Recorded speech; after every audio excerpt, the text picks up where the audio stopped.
네, 정치권 소식 짚어보는 아침의 맞수 시간입니다. 김진욱 더불어민주당 전 대변인, 윤기찬 국민의힘 법률위 부위원장 나오셨습니다. 안녕하십니까? 이재명 대통령이 사상 처음으로 부처별 업무 보고를 생중계로 진행하면서 엇갈린 평가가 나오고 있습니다. 어제 업무 보고 모습부터 영상으로 보겠습니다. 저한테 메시지 요새 엄청 많이 옵니다. 이것도 물어봐 주세요. 저것도 물어봐 주세요. 요새 넷플릭스보다 더 재밌다는 소리 있던데. 그건 아니겠지요. 어쨌든 국민들이 국정에 대해서 관심이 많아진 건 좋은 현상입니다. 탈모도 병의 일부 아니냐. 그거 혹시 검토해 보셨어요? 유전적인 요인으로 생기는 그런 탈모의 경우에는 이제 의학적인 치료하고는 연관성이 떨어지기 때문에 건보급여는 하고 있지는 않은데 옛날에는 이걸 미용이라고 봤는데 요새는 생존의 문제로 받아들이는 것 같은데요. 나도 보험료 내는데 나도 혜택 좀 보자 이런 생각하는 걸 한번 검토는 한번 해보시면 좋겠어요. 어제도 업무보고 생중계에서 여러 가지 말씀을 하셨습니다. 먼저 이 발언부터 좀 짚어보면 넷플릭스보다 업무보고 생중계가 더 재밌다라는 설도 있더라 이런 말씀을 하셨는데 이게 업무보고 생중계가 뭐 투명성, 소통 차원에서 그런 취지로 진행이 되고 그렇게 보인다는 의견들도 있는 반면에 이게 너무 공직자 몰아세우기로 가는 거 아니냐라는 지적들도 있고 또 여권 내부에서도 우려의 목소리도 있다고 합니다. 그런데 또 이렇게 말씀을 하셨어요. 어떻게 들으셨어요? 재미만 있으면 안 되죠. 유익해야죠. 국민 입장에서 보면. 예. 갖가지 정보를 접하는 장소 또 장이었으면 좋겠다라는 생각을 하는데 예. 저게 만약에 국정기획위원회 그러니까 인수위 과정에서는 저런 일이 있을 수 있어요. 어떤 정책을 채택할지 여부와 관련돼서 토론의 장이 있을 수 있는 거죠. 근데 인수위를 거치고 나서 이건 새 업무보고 그런 장이란 말이에요. 예. 업무보고면은 이미 과제는 거의 정해져 있고 그 과제를 어떻게 풀어갈지에 대한 방법론을 사실은 이제 해당 장들이 보고하는 자리인데 그런 자리가 안 된 거잖아요. 더군다나 내년도 예산안은 확정이 돼 있단 말이죠. 내년도 예산안은 확정이 돼 있는데 예산이 수반될 수 있는 정책을 막 던져요. 그게 저는 앞뒤가 안 맞는 거고 좀 예. 아마추어적이다. 이건 주먹구구식이다.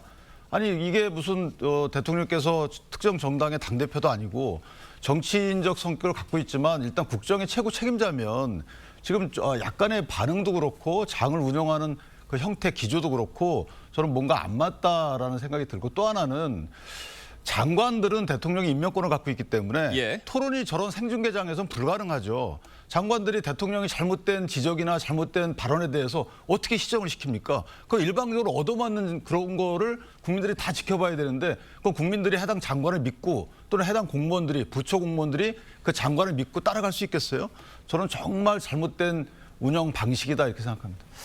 그러니까 저 자리가 뭔가 새로운 과제들이 이렇게 던져지듯 나올 만한 자리가 아니다 이런 비판이셨고 다만 이 여권에서는 저런 업무보고 생중계가 실보다 더 득이 많다라는 판단하에서 진행이 되고 있는 거다라는 설명도 좀 나왔는데 어떻게 보십니까? 실보다 득이 많다고 보세요? 저는 득도 있다고 봅니다. 왜냐하면 그동안의 그 대정부의 업무가 어떤 방식으로 또 국정 철학이 어떻게 이 정부 내에 투영이 되는지 이런 부분들에 대해서 비공개되어 있었기 때문에 예. 국민들께서 이제는 좀 자세하게 알 필요가 있다라는 측면에서 상당히 긍정적인 부분도 있습니다. 물론 지금 방금 전에 말씀 주셨던 것처럼 예. 일부 약간의 부작용 같은 또는 문제로 지적되는 부분 있을 수 있습니다. 그런 부분들은 개선해 나가면 되는 것이고요.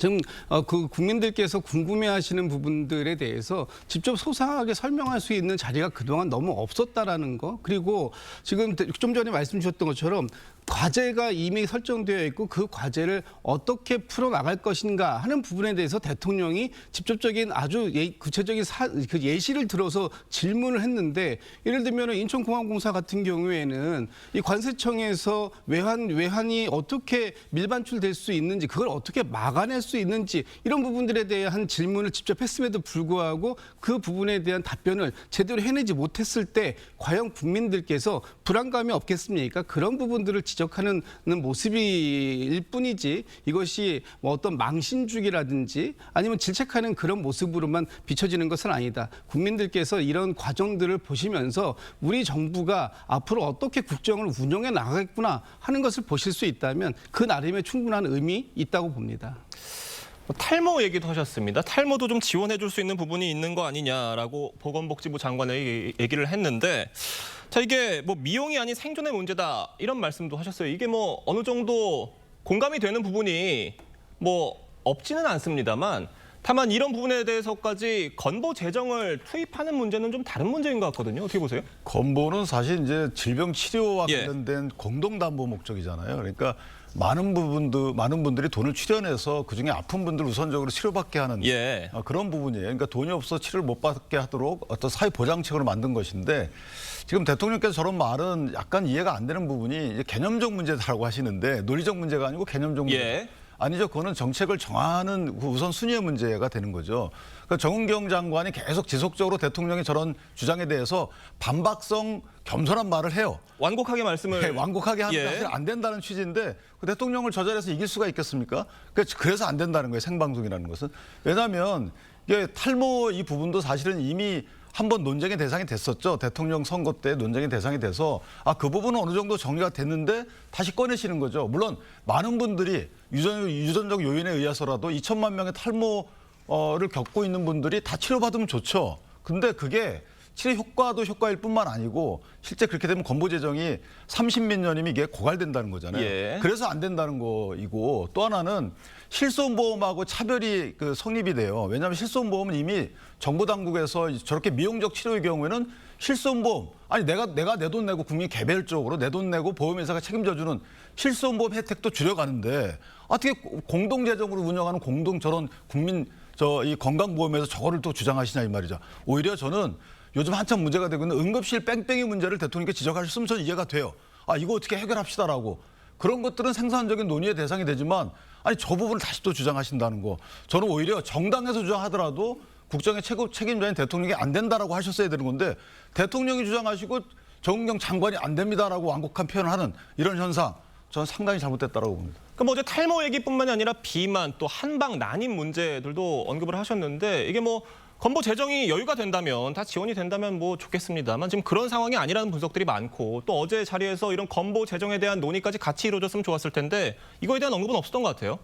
건보 재정에 대한 합리적 사용 방안을 논의하는 부분들 필요합니다. 예. 그런데 지금 좀 전에도 말씀이 나왔습니다만 대통령께서 탈모를 건보로 지원하는 방안 이 부분에 대해서 검토를 해보라고 지시하신 건 예. 단순하게 탈모가 유전적인 측면에만 의한 것이 아니라 요즘 이 사회적 환경의 변화라든가 스트레스라든가 이런 부분들 때문에 그 탈모가 생기는 분들이 굉장히 많아요. 특히 건강보험료를 납부를 하고 있는 사람이지만 실제 2030 세대 같은 경우에는 오히려 병원 진료는 그 6070 세대보다 적게 받는 부분들이 있습니다. 그런 분들이 오히려 또 직장 내 스트레스라든가 이런 것 때문에 예. 갑자기 생기는 원형 탈모라든가 이런 부분들 때문에 고통받는 분들도 계세요.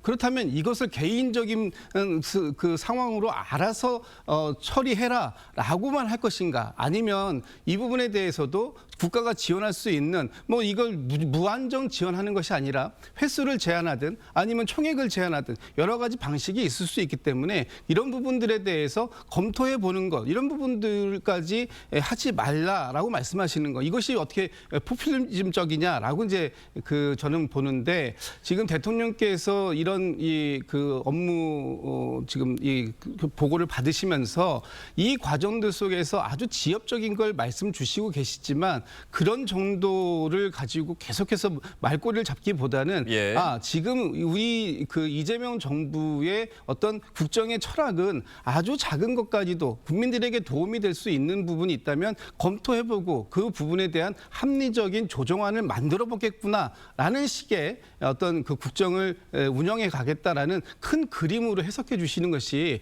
더 바람직하지 않을까라는 생각이 듭니다. 물론 뭐 말씀해 주신 것처럼 탈모로 여러 가지 어려움을 겪고 계신 분들에게는 심각한 문제일 수 있어서 이재명 대통령도 뭐 생존의 문제다 이렇게 말한 것으로 해석이 되는데 지금 다 떠나서 이 탈모 얘기를 왜 꺼낸 것으로 좀 보십니까? 아니 탈모를 겪고 있는 분들이 2천만 명이라는 거잖아요. 예. 그러니까 지금 대통령의 선거운동을 통해서 어느 정도 국정을 운영할 수 있는 권한을 획득을 했어요. 예. 그러면 선거운동 때 하셨던 말들을 다시 되풀이하면 안 되는 거고 지금 있는 자원을 가장 효율적으로 배분하는 그 정책적 과제를 선별하고 우선순위를 매기는 게 대통령의 과제예요. 근데 지금 거기에서 어긋났다는 거죠. 지금 탈모 같은 경우에 제가 아까 말씀드리잖아요. 일단 개인적으로 내가 보험료를 내고 하는 실손보험에서도 그럼 탈모 뭐 심는 거 이거 수백만 원짜리 다 보험 혜택 받도록 먼저 행정지도를 한다든가 먼저 하고 나서 예. 그리고도 부족하면 저렇게 해야 되는 것인데 지금 희귀질환이라든가 암 환자 이런 분들은 신약 나오면 돈이 없어서 그거 안 돼요. 보험 혜택이 안 되면. 뭐가 우선입니까? 뭐가 중요 정책이죠?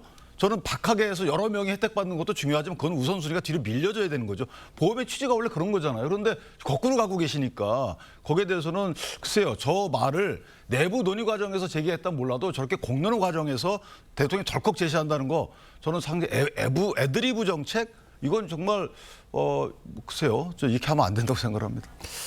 자, 이런 가운데 지난 12일 업무보고에서 이재명 대통령에게 질책을 받았던 이학재 인천국제공항공사 사장이 이 대통령이 취한 전수조사가 현실적으로 불가능하다라고 밝혔습니다. 영상으로 보겠습니다.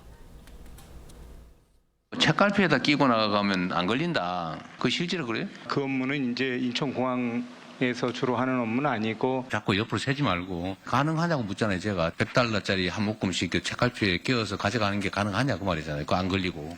참 말이 기십니다. 가능하냐 안 하냐 묻는데.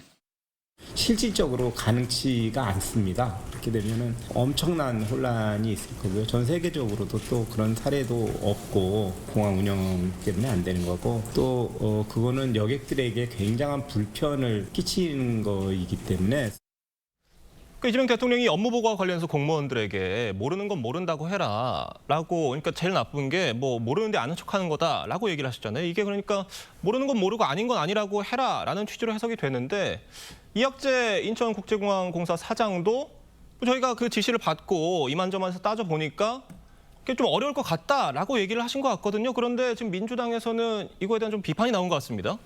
저는 저런 자세가 좀 문제가 있다고 봅니다. 예. 뭔가 지금 중요한 것은 전수조사를 해라라는 것이 아니고요. 이 지금 인천공항공사를 통해서 나갈 때 보안검색에서 충분히 검색할 수 있는 그래서 외국한이 외국으로 밀반출되는 부분을 막아낼 수 있는 적극적인 자세를 우리가 찾아보겠습니다라는 그런 답변을 듣고 싶었던 게 아닐까라는 생각이 듭니다. 예. 그런데 무조건 인천공항이 안 된다. 인천공항에서요. 올 한 해 동안 1월부터 11월 달까지 무려 이 보안 검색을 통해 가지고 400건 이상의 외국한 밀반출을 적발했습니다. 그 금액이 한 260억대가 돼요. 이렇게 할 수 있는데도 안 된다. 더 적극적으로 해서 외환이 반출되는 것을 막아보겠다라는 의지가 전혀 없는 저런 자세로 어떻게 공직을 맡고 공공기관을 운영할 수 있겠습니까?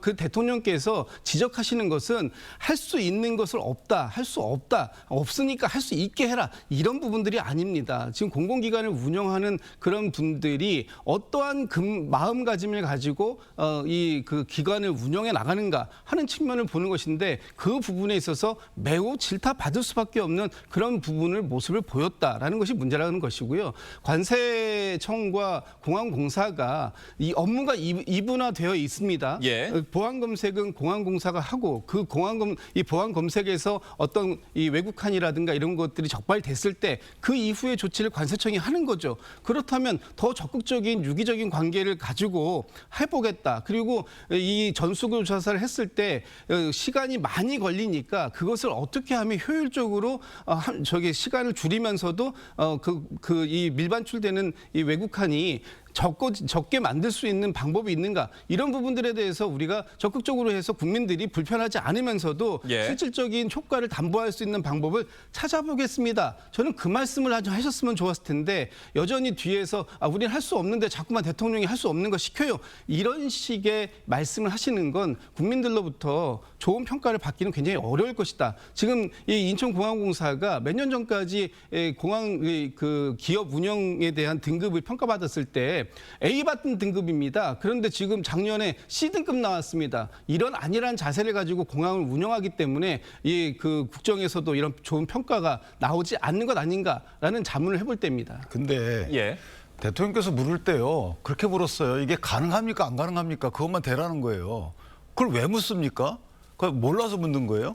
그리고 대통령께서 가능하냐 안 가능하냐라고 하면 예. 국민의힘에서 주장하는 바와 같이 쌍방울 때 밀반출 그 방법이었잖아요. 그러니까 이게 가능하냐 안 가능하냐. 아니 가능하다 그래서 가능하지 않다는 답을 끌어내고 싶으신 건지 그럼 재판에 도움이 될 거 아니에요. 이화영 전 부지사든 재판 등에. 이게 부적절한 질문이죠. 그다음에 아니 그걸 모릅니까? 현 장비로다가는 발견을 못 한다는 거잖아요. 다 전부 개봉해가지고 육안으로 봐야지 그걸 발견할 수 있다는 거잖아요. 그건 다 아는 거죠. 모르는 사람이 어디가 있어요. 그러면 대통령 이렇게 지시를 하셔야죠. 자, 육안으로 다 검사하세요. 차라리 이렇게 지시하세요. 아니면 장비를 더 개량하세요. 방법을 강구하세요. 이렇게 해야지. 도대체 대통령께서 질문한 취지가 뭔지를 저도 이해 못하겠어요. 그러니까 그 공공부사 사장 입장에서는 무슨 질문을 하신 건지에 대해서 이해를 못하니까 대통령 눈만 쳐다보고 있었던 거죠. 아니면 업무지시를 명확히 하세요. 앞으로 관세청과 협의해서 예. 전부 다 개봉해서 육안 검사하도록 하세요. 이러면 깔끔합니다. 왜 그거를 공공부 사장한테 어떻게 하라는지에 대한 불분명한 지시인지도 질문인지도 모르겠고 저는 그 자체 상황 연출 자체가 대단히 부적절하다고 봅니다. 개인적으로. 알겠습니다. 자, 다음 소식 짚어보겠습니다. 민주당이 위헌 논란이 일었던 내란 전담재판부 설치법을 수정해서 공개를 했습니다. 위헌 소지를 없앴다는 게 민주당 입장인데 직접 들어보겠습니다. 2심부터 적용하는 것, 추천위원 구성에 있어서 일부 관여를 제외하는 것, 대법관 회의를 거쳐서 대법원장이 임명한다라는 내용도 추가하는 것, 이 정도를 오늘 핵심으로 위헌 소지를 없앴다 이렇게 정리를 하겠습니다. 그러니까 알맹이가 되는 내용들에 여러 가지 좀 변경을 줬는데 자, 이렇게 되면 지금 민주당이 얘기한 대로 위헌 소지가 사라지는 겁니까? 아니 저는 예. 사실은 이제 그 지엽적인 부분을 고친다는 거거든요. 본질적인 부분은 내란 전담 재판부를 만들면 안 되는 거예요.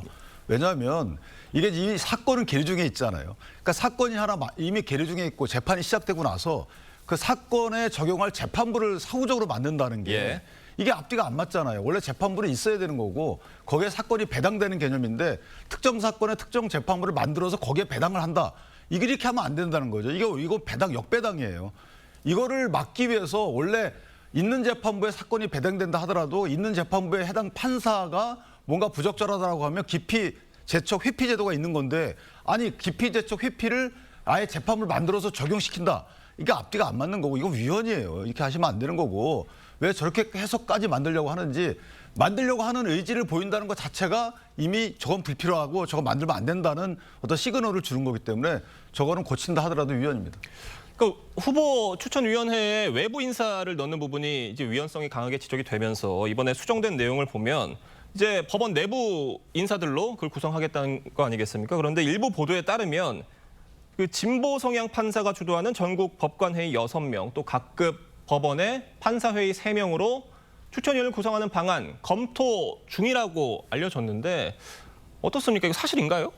지금 이제 정확하게 마지막에 어떤 법안으로 성안이 이루어질지에 대해서는 조금 더 논의가 진행되고 있다 이런 말씀을 먼저 드리고요. 예. 이번 어제 저희 당에서 의총을 통해서 보고된 내용을 놓고 보면 일단 위헌성 시비가 그동안 있었던 것이 크게 두 가지 아닙니까? 외부의 인사가 들어가서 예. 추천하면 안 된다. 그 부분에 대해서 내부의 법관들로 추천위원회를 구성하게끔 되어 있기 때문에 이 부분 하나 완전히 위헌성 털어냈다고 보고요. 두 번째는 1심 재판부를 바꿀 수 있는 것이냐라는 부분에 있어서도 1심부터 적용하지 않기로 되어 있습니다. 그래서 2심부터 적용하게 되어 있기 때문에 이 부분도 위헌성 부분을 완전히 털어냈다고 봅니다. 그럼에도 불구하고 지금 국민의힘에서 주장하는 것처럼 이 재판부를 만들어내는 것 자체가 위헌이다. 아니 지금 전담재판부를 여러 가지 상황으로 운영을 하고 있지 않습니까? 가사전담도 있고 또 식품전담도 있고 이 특별한 상황에 맞게 특별법으로 만들어가지고 이 재판부를 운영할 수 있다라고 보고 있고 그 부분에 대해서 법원의 자율성을 존중하는 차원이라면 얼마든지 이런 부분들을 만들어낼 수 있다고 보는데 이 부분에 대해서 저희가 이번 주에 이제 그 구체적인 내용을 완벽히 성안이 되면 아마 다음 주 중에 본회의를 올릴 텐데요. 그때까지 내용들을 보시고 판단해도 늦지 않다. 그리고 가장 크게 제기되었던 위헌성은 이미 어제 논의를 통해서 완전히 다 해소했다. 이렇게 보고 있습니다. 물론 예. 법으로 그렇게 만드는 것 자체가 위헌이에요. 지금 이렇게 되면요. 예를 들면 나중에 대장동 전담재판부 이것도 만드는 거 못 막습니다.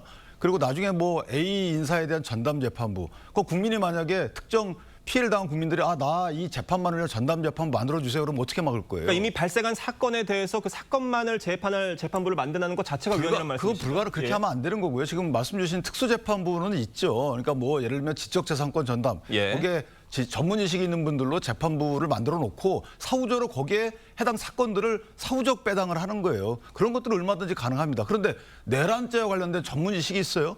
이걸 재판부를 말만 바꿔서 윤석열 대통령 이름을 빼고 이걸 갖다 뭐 내란이라는 단어 넣어가지고 한다고 해서 이게 위헌이 아닙니까? 이게 처분적 범죄이고요. 이게 이렇게 하면 안 돼요. 진짜 이게 글쎄요 뭐 수적으로 밀어붙인다 그러면 저희가 할 수는 없겠지만 이게 쌓이면 나라의 체계는 없어지는 거예요. 지금 이런 상황에서 강성 지지층 사이에서는 법원 내부 추천으로 전담 재판부 구성할 거면 이거 왜 하냐? 이렇게 수정한 거 이거 잘못됐다. 이런 목소리가 또 나온다고 합니다. 일부에서는 그런 예. 목소리 내실 수 있다고 봅니다. 그런데 지금 중요한 건 이 내란 전담 재판부가 왜 필요하게 되었는가라는 부분 아니겠습니까? 신속하고 정확하고 그리고 공정한 재판이 이루어지지 못하고 있다라는 그런 우려 속에서 나온 것이 전담 재판부의 필요성입니다. 그렇다면 이 전담 재판부가 지금 구성돼서 이루어질 수 있도록 그리고 특히 국민의힘에서도 이렇게 주장하시는 것처럼 이 재판부에 대한 위헌성 시비가 단 1이라도 있다면 그 부분을 완벽히 해소하고 가는 것 그것이 이 전담 재판부의 정당성을 살릴 수 있는 길이기 때문에 예. 다소 좀 아쉬운 부분이 있다라고 하더라도 그런 부분들에 대해서는 당 지도부의 판단을 믿고 따라주시는 것이 좀 좋겠다 이런 생각이 듭니다. 제가 짧게만 한 말씀 드리면 예. 그런 그 어떤 필요성에 대한 그런 취지의 기조라면 사실은 옛날에 윤미향 전담 재판부 그다음에 송철호 울산시장 전담 재판부 조국 전담 재판부 다 있었어야 돼요. 아니 지금 그러니까 그런 식으로 하자면 이게 뭐 사법 질서나 모든 국내 질서를 다 흐트리는 거기 때문에 하면 안 되는 겁니다. 알겠습니다. 오늘 두 분 말씀 여기까지 듣겠습니다. 감사합니다.